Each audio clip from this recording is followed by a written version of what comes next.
The figure below shows a conducting loop consisting of a half circle of radius 0.2 meters and 3 straight sections.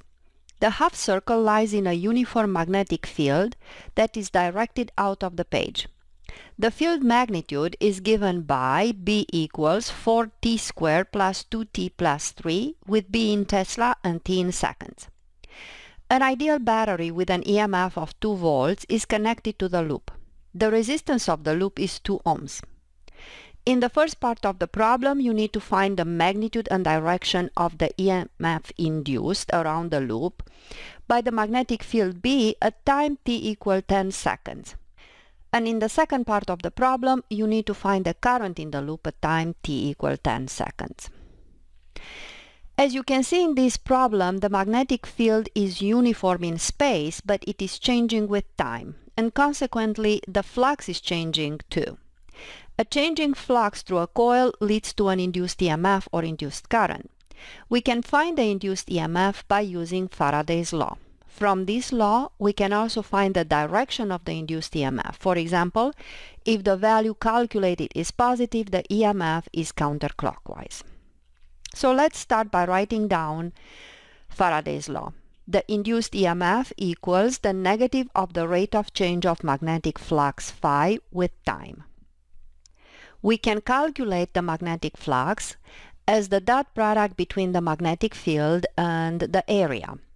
Or if we write out the dot product, the magnetic flux will be equal to the magnetic field B multiplied by the area A of the loop that is in the magnetic field multiplied by the cosine of the angle between them.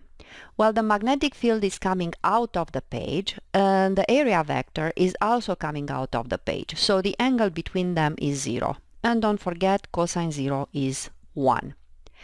The area of the loop that is in the magnetic field is nothing else than half the area of a circle. So we can write that the area is 1/2 the area of a circle, which is pi r squared.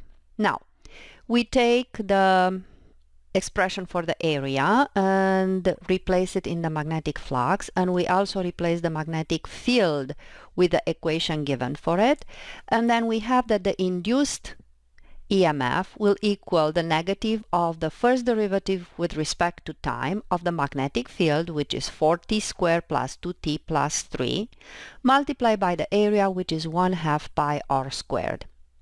1/2 is a constant, pi is a constant, the radius of the coil is a constant, they will go outside of the derivative, and all we have left to take the derivative with respect to time is 4t squared, which is 8t, plus 2t, which is 2, plus 3, which is 0. So the induced EMF will be equal to minus 1/2 pi r squared multiplied by 8t plus 2. We need to find the EMF at time t equal 10 seconds. All we have to do is replace the time with 10 seconds. And the induced EMF in this case will be 1/2 pi. The radius of the loop is 0.2 meters. Don't forget to square it. Multiplied by 8 times the time is 10 seconds plus 2. Use a calculator and you obtain that the value of the induced EMF is minus 5.125 volts. The fact that we obtain a negative value for the induced EMF tells me that this EMF has a clockwise direction. Now for the second part of the problem, we need to find the induced current. Well, the induced current will be nothing else than the net EMF divided by the resistance of the circuit. So what is this net EMF? Well, don't forget that you have two sources of EMF. One is the battery in the circuit, and one is the induced EMF in the coil. The battery moves the positive charges clockwise, and the induced EMF is also clockwise. Therefore, the two EMFs move charges through the circuit in the same direction. So the net EMF will be the sum of the induced EMF and the EMF given by the battery. All we have to do is replace the numbers, and we have that the induced current is The induced EMF is 5.125 volts plus the EMF of the battery is 2 volts divided by the resistance, which is 2 ohms, and we get that the induced current has a value of 3.56 amps. The induced current will also move through the circuit clockwise.